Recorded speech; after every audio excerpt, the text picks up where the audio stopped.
In the arms of the angel. Hello, and welcome to the Chucast. It's Chew the Whoop, welcoming you to the last week of the main season in KCC Season 3. We are up against Bredibus, the coach of the Philadelphia Cobalt Eagles.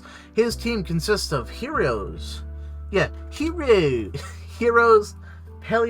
Infinitrack, Frogs, Train Package, Sharks, Radion, Dogoron, Solemn Warning, and Imperial Order. So,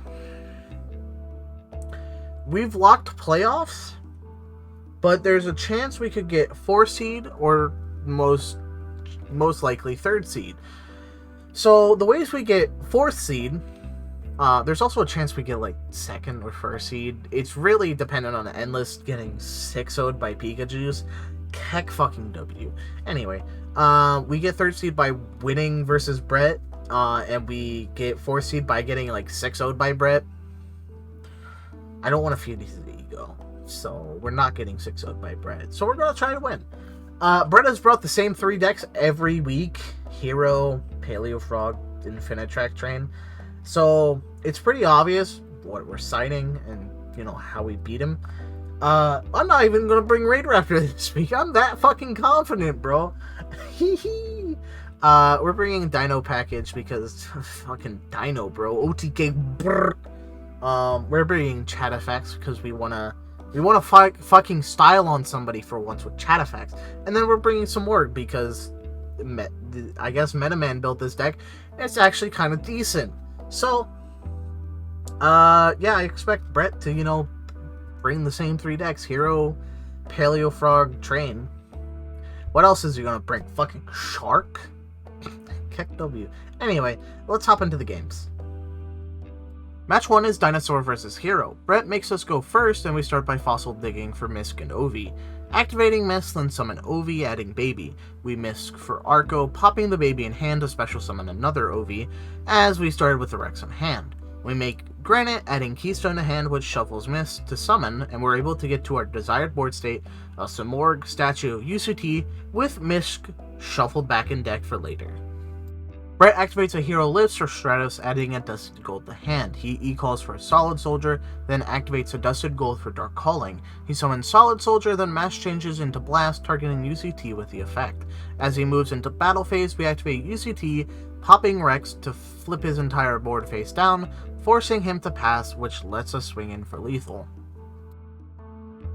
Game 2 goes much the same. We open full combo, setting up UCT, Statue, and Simorgh, with our new combo line that lets us shuffle Misk back in deck with Keystone. And, Brett doesn't play any outs to this, or at least he didn't draw them. He Hero Lifts for Stratos again and tries for battle, but we flip his monsters with UCT, sealing this match 2-0. Match 2 is Chatterfax versus PaleoFrog, which is a lot longer than Dino v Hero. We're going first using Singing Lanius and Dinotherium to make Dagda, setting 3 and passing, to which Brett responds with a set 5 and pass. This is going to be great. We start by activating Prohibition, calling Totally Awesome, to which Brett responds with Heavy Storm Duster versus the Artifact Draft.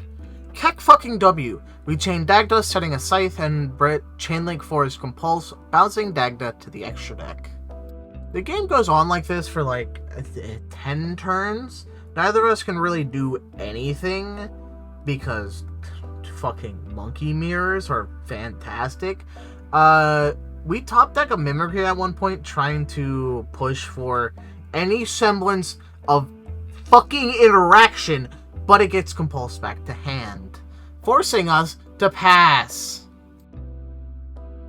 Brett tries to push for Toad by summoning Swap, dumping Ronin to the grave, to which we activate IDP, banishing it and Dupe Frog.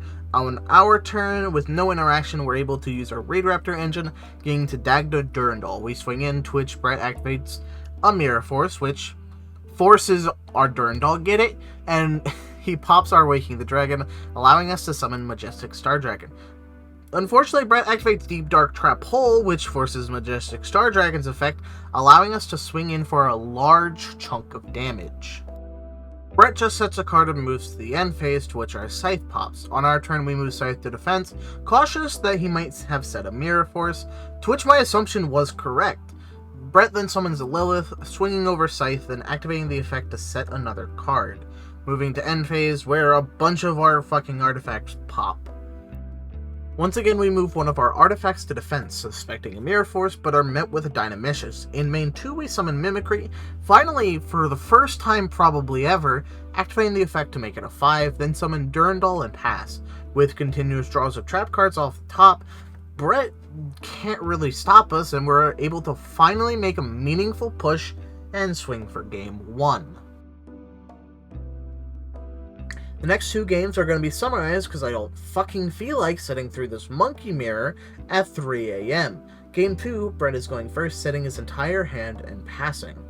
We try and push for the Raid Raptor engine, but are met with a Canadian on our Tribulanius, forcing us to pass. This allows Brett to get to Toad, and despite our best efforts to keep him away from establishing a tough board state through the use of Santa Claus, we're met with a second Toad down the line and we lose due to our severe lack of card advantage. The last game, we're going first, establishing Dagda Durandal with a few set cards.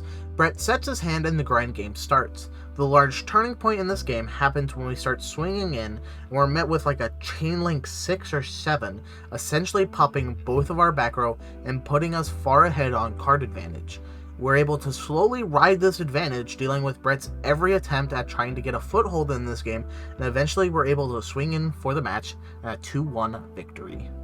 Match 3 is Simorgh vs Infinitrack. We're going first using Onslaught to add Bringing and Darkness to our hand. We use Bringing and Elbows to allow us to get to the Simorgh link with 2 back row, and Statue in the end phase. Brett starts with a heavy forward, adding then summoning Anger Drill, and passing because he can't swing over Statue due to Sky Battle. Unfortunately, we misclick, crashing Statue into Anger Drill, which essentially will allow Brett to start playing the game. However, we're still able to control the board state, keeping Brett off of any pushes for lethal, and eventually pick up the first game. Simorgh, let's go!